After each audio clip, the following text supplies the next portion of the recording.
Assalamualaikum warahmatullahi wabarakatuh. Halo semuanya, perkenalkan saya Diana Pramita dari kelas 11 TKJ 1. Nah, di sini saya akan menjelaskan materi tentang pengenalan sistem operasi Linux. Nah, yuk lanjut aja ke materinya. Nah, sebelum masuk ke materi, ada beberapa materi yang harus kita bahas. Nah, yang pertama yaitu ada pengenalan sistem operasi Linux. Yang kedua yaitu ada Linux are everyday and everywhere. Yang ketiga yaitu mengapa kita belajar Linux. Yang keempat yaitu apa yang membuat Linux bagus. Yang kelima yaitu apa itu open source and closed source. Nah, yang keenam yaitu Linux distribution, yang ketujuh yaitu Linux architecture, dan yang kedelapan yaitu ada CLI and GUI. Nah, yuk langsung masuk ke materi yang pertama. Nah, materi yang pertama ada pengenalan sistem operasi. Nah, pengertian sistem operasi adalah perangkat lunak yang menghubungkan pengguna dengan perangkat keras atau hardware komputer serta mengelola seluruh sumber daya komputer. Nah, ada juga loh fungsi sistem operasi, yaitu yang pertama mengelola CPU, RAM, dan penyimpanan. Yang kedua yaitu menjalankan aplikasi. Yang ketiga yaitu mengatur file dan folder. Yang keempat yaitu mengelola perangkat input atau output. Dan yang kelima yaitu menyediakan antarmuka bagi pengguna. Nah, ada juga loh contoh sistem operasi, yaitu yang pertama ada Windows, yang kedua ada Linux, yang ketiga ada Mac OS, dan yang keempat ada Android, dan yang kelima ada iOS. Nah, masuk ke materi yang kedua yaitu ada Linux are everyday and everywhere.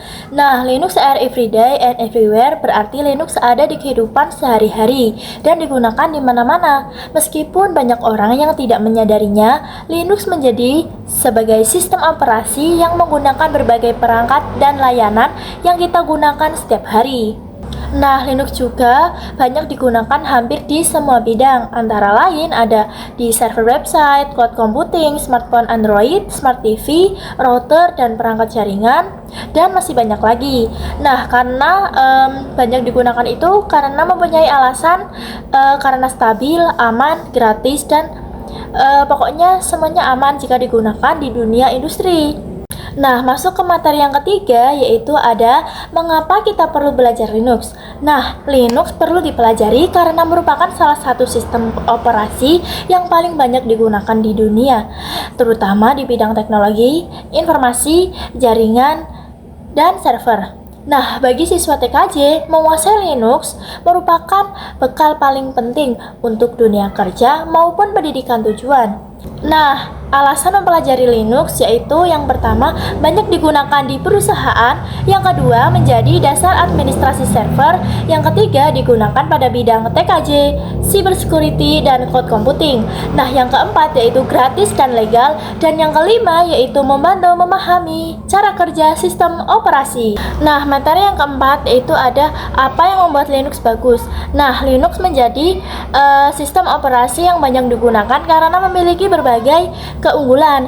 Nah, Linux ini bersifat open source sehingga dapat digunakan secara gratis, dipelajari, dan dikembangkan oleh siapa saja. Selain itu, Linux memiliki tingkat keamanan yang tinggi, lebih tahan terhadap virus dan malware, serta dikenal stabil sehingga jarang mengalami gangguan saat digunakan.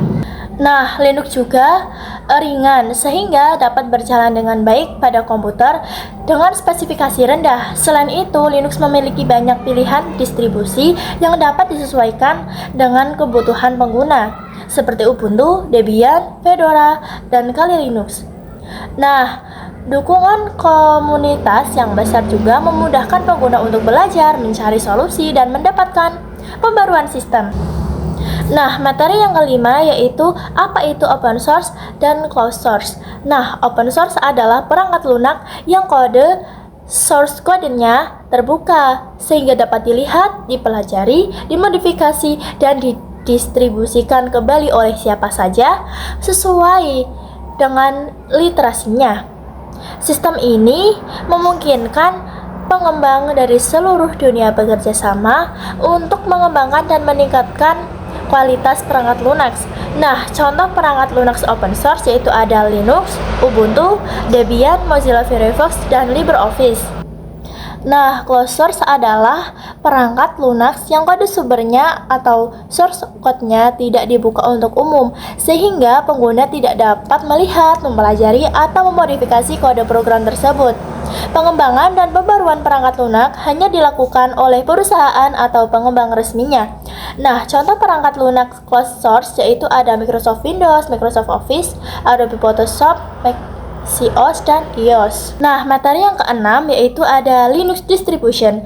Nah, distribusi Linux adalah sistem operasi Linux yang sudah dilengkapi dengan kernel, aplikasi, dan paket perangkat lunak sehingga siap digunakan. Nah, contoh distro Linux yaitu ada Ubuntu, Debian, Fedora, Linux Mint, dan lain sebagainya ya. Nah, materi yang ketujuh yaitu ada Linux Arsitektur. Nah, arsitektur Linux adalah susunan komponen yang bekerja sama agar sistem operasi Linux dapat berjalan dengan baik. Setiap bagian memiliki fungsi masing-masing dalam menghubungkan pengguna dengan perangkat keras komputer. Nah, arsitektur Linux terdiri dari hardware, kernel, sistem utilities, dan lain sebagainya. Nah, materi yang ke-8 yaitu ada CLI and GUI.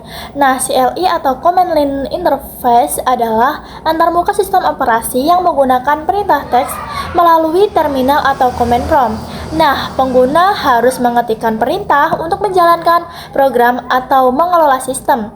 Nah, ada juga kelebihan dari CLI yaitu yang pertama, lebih cepat untuk pengguna yang sudah terbiasa. Nah, menggunakan sedikit sumber daya komputer serta cocok untuk administrasi server dan jaringan. GUI adalah Graphical User Interface adalah antarmuka sistem operasi yang menggunakan tampilan grafis seperti ikon, tombol, menu, dan jendela, sehingga pengguna dapat mengoperasikan komputer dengan mouse dan keyboard. Nah, ada juga loh kelebihan GUI, yaitu yang pertama, mudah dipahami oleh pemula, tampilan lebih menarik dan interaktif, dan tidak perlu menghafal banyak perintah. Nah, jadi kesimpulannya, belajar Linux sangat penting karena banyak digunakan di dunia kerja, terutama dalam bidang TKJ, administrasi server, jaringan komputer, cloud computing, dan keamanan siber atau cyber security. Nah, menguasai Linux akan menjadi nilai tambah dan membuka peluang karir di bidang teknologi informasi. Nah, terima kasih yang sudah menonton video saya. Wassalamualaikum warahmatullahi wabarakatuh.